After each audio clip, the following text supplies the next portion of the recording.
காதல் தோல்வினா தற்கொலை, பள்ளிக்கூடத்தில் ஒரு 5 மார்க் கம்மியாக வாங்கினா தற்கொலை, டீச்சர் வந்து பெரும்பாலும் அடிச்சுனா தற்கொலை, பக்கத்து வீட்டு பையன் நம்மளோட நல்லா படிக்கிறானா தற்கொலை. ஆக நான் அப்போனா இங்கே வந்து நிற்கவே முடியாது. எனக்கு வயசு 26 அப்படின்னு சொன்னாங்க சில பேர். இந்த 62 வயசில் 1000 தடவை நான் தற்கொலை பண்ணியிருக்கணும். வாழ்க்கையில் அவ்வளோ சோதனையை நான் சந்திச்சிருக்கேன், வேதனையை சந்திச்சிருக்கேன். 70 அடியிலிருந்து கீழே விழுந்திருக்கேன். கீழே விழுந்து என்னை பிழைக்க வைத்தது இறைவன். அந்த இறைவன் பிழைக்க வைத்தது வந்து ஜெயராம் பிங்லேன்னு ஒரு டாக்டர். கழுத்தை அறுத்து, சாதி அறுத்து ராம்குமார் மாதிரி இல்லை, ஆப்ரேஷனுக்காக கழுத்தை அறுத்து இந்த இடுப்பில் எலும்பை வச்சு 2 பிளேட்டை வச்சு 4 ஸ்க்ரூவை வச்சு டைட் பண்ணி கழுத்தை நிற்க வச்சுருக்காங்க. நான் அப்படி பார்த்தா அயன்மேன். ஆக அதன் பிறகு எனக்கு சொன்னது, நீ சினிமாலே நடிக்க முடியாது, கழுத்தை திருப்ப முடியாது, குதிரை ஓட்ட முடியாது, சைக்கிள் ஓட்ட முடியாது, கார் ஓட்ட முடியாது, பேச முடியாது. ஏன்னா right vocal cord still paralysed. எனக்கு 2 வோக்கல் கார்டு வந்து சேர்ந்தால் தான் சப்தம் வரும்.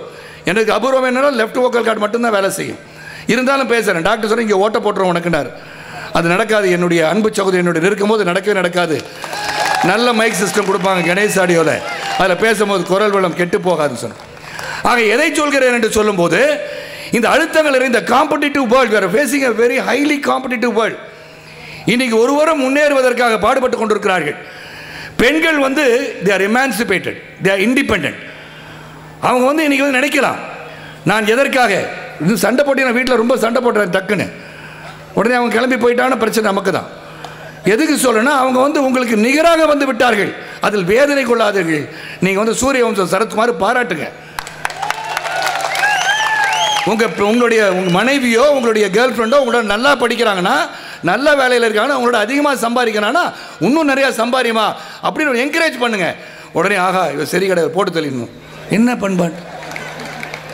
இதுதான் இப்போ நடக்குது. இந்த அழுத்தம் தான், இந்த அழுத்தம் தான் இதற்கு காரணம். அப்புறம் என்ன அழகு இல்லை, என்ன அழகு? அழகு என்பது முகத்தில் கிடையாது, உருவத்தில் கிடையாது, இங்கே இருக்குங்க அழகு. இது சுத்தமாக இருக்கா உனக்கு, நீ தான் அழகு. அதனால் என்னை பொறுத்தவரை மீண்டும் விருகம்பாக்கத்தில் இதை விட மிக பிரம்மாண்டமான விழா எடுக்க வேண்டும், பல கருத்துக்களை பகிர்ந்து கொள்ள வேண்டும் என்று வந்த எனக்கு நேரமின்மை காரணத்திற்காக கருத்துக்கெல்லாம் சுருக்க வேண்டிய சூழ்நிலையில், ஏன்னா உங்களை போல் எனக்கும் பசிக்கும். ஆனால் பசிக்காமல் இன்னும் 48 மணி நேரம் இங்கே நின்று பேசுங்க, நான் பேசுவேன். ஏன்னா எனக்கு வயசு 26. ஆக என்ன சொல்லணும்னு சொல்லுனா, இந்த அழுத்தங்களை எல்லாம் தாண்டி இளைஞர்கள் முதலில் அரசியலுக்கு வாங்க. Educated people staying away from politics make uneducated come to power என்று ஒருவர் சொல்லி இருக்கிறார். நீங்க பொருளாதார அடிப்படையில் மட்டும் உயர வேண்டும் என்று எண்ணிக்கொண்டிருக்கிற நீங்கள் அனைவரும் அரசியல் என்பது ஒரு சாக்கடை என்று சொன்னால் ஏன் நீங்கள் வந்து அதை சுத்தப்படுத்த மாட்டீர்கள் என்கிறீர்கள்? உங்க வீட்டுக்கு இருக்கிற குப்பையை நீங்கள் அல்லாட்டி யார், பக்கத்தில் கார்பரேஷன் லாரி வந்தால் தான் அள்ளணுமா? ஏன் நீங்கள் அல்லாம் என்ன தவறு கிடையாது. ஸோ நமக்கு நாமே திட்டம் என்போது நாம் நம் கை கெட்டிய தூரத்திற்கு நம் உதவிகளை செய்ய வேண்டும் என்று சொல்லி நீங்கள் உன்னை மட்டும் சொல்லிக்கிறேன். இந்த தாழ்வு மனப்பான்மை வளர்ச்சிக்கு அறிகுறியாக இருக்காது. அதாவது நீங்கள் கண்ணாடி முன்னாடி போய் நில்லுங்க தினமும் காலையில் எல்லாரும். இதை மட்டும் சொல்லி நான் அந்த உதவியை ஏதோ செய்திருக்க அதை கொடுத்து விட்டு செல்ல விரும்புகிறேன்.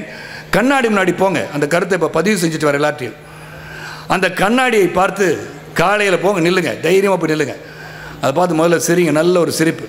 ஏன்னா பிபிசியில் பழைய ஒரு டேக்லைன் வரும், if you find someone without a smile give them one of யோர்ஸ்ன்னு சொல்லி. அதாவது யாராவது ஒரு மனிதன் சிரிப்பே இல்லாமல் சிரிக்காமல் இருக்கிறான் என்றால் உங்கள் சிரிப்பை ஒன்று அவனுக்கு கொடுங்கள், அவன் சிரிக்கட்டும் என்று சொல்கிறார்கள். ஆக அந்த பிபிசி டேக்லைன் மாதிரி முதல்ல உங்கள் கண்ணாடியை போய் பாருங்கள். பார்த்தோன்னு நல்லா மூஞ்சை கழுவிட்டு சிரிச்சிருங்க. நல்லா பார்த்தோன்னு முதல்ல உங்களுக்கு என்னெல்லாம் ஆசையோ அதில் முன்னாடி போய் சொல்லுங்கள், நீ தான் அடுத்த முதலமைச்சராக போய் சொல்லுங்கள் கண்ணாடி கிட்ட.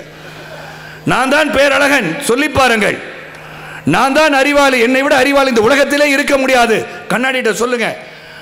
நான் தான் பேரழகன், கருப்போ சிவப்போ என்னை பார்த்து நிறம் அல்ல, என் உள்ளத்தின் அடித்தளத்தில் நான் சுத்தமானவன் என்று கண்ணாடியை பார்த்து நான் தான் அழகன், நான் தான் அறிவாளி, நான் தான் உலகத்திலே சிறந்தவன் என்று சொல்லி பாருங்கள். அந்த கண்ணாடி ஒருபோதும் நீ இல்லை என்று சொல்லாது. என்று அது இல்லை என்று சொல்கிறதோ அன்னைக்கு நீ தற்கொலை பண்ணிக்கியா? சொல்லுமா? அது சொல்லட்டும் நீ கருப்பா இருக்கேன்னு, அது சொல்லட்டும் நீ அசிங்கமா இருக்கேன்னு, அது சொல்லட்டும் உன் பேண்ட் ஷர்ட் நல்லா இல்லைன்னு, அது சொல்லட்டும் நீ முட்டாள்னு சொல்லுமா? ஆக உண்மைது நம்பிக்கை. நம்பிக்கைன்றது இங்கிருந்து வரணும். நான் சைக்கிளில் போய் 500 ரூபாய் சம்பாதிக்கும் ஒரு சுப்ரீம் ஸ்டாராக புரட்சி திலகமாக இன்கம் டேக்ஸ் ஆஃபீஸர் வீட்டுக்கு வர மாதிரி சம்பாதிப்பேன் நான் நினைச்சேனா? ஆக அதற்கு தன்னம்பிக்கை இருந்தது. கொடுத்த வேலையை செஞ்சேன். சைக்கிளில் போனேன். சைக்கிள் போய் தெரு தெருவா பேப்பர் போட்டவர் தான் இந்த சரத்குமார். வானத்திலிருந்து கொடுத்த நட்சத்திரம் அல்ல. ஆக அந்த வேலையும் கண்ணியமா செஞ்சேன். அதுக்கப்புறம் பத்திரிகையாளர். அதன் பிறகு அந்த பத்திரிகைக்காக பணிபுரிந்து அதன் பிறகு டிராவல் ஏஜென்சி நடத்தினேன். அதுக்கப்புறம் சினிமா எடுத்தேன். அடுத்த ஜென்மத்தில் சினிமா எடுக்க சொன்னா நல்ல பாம்பா பிறந்தா கூட எடுக்க மாட்டேன். இல்ல படம் எடுக்க மாட்டேன்னு சொன்னேன்.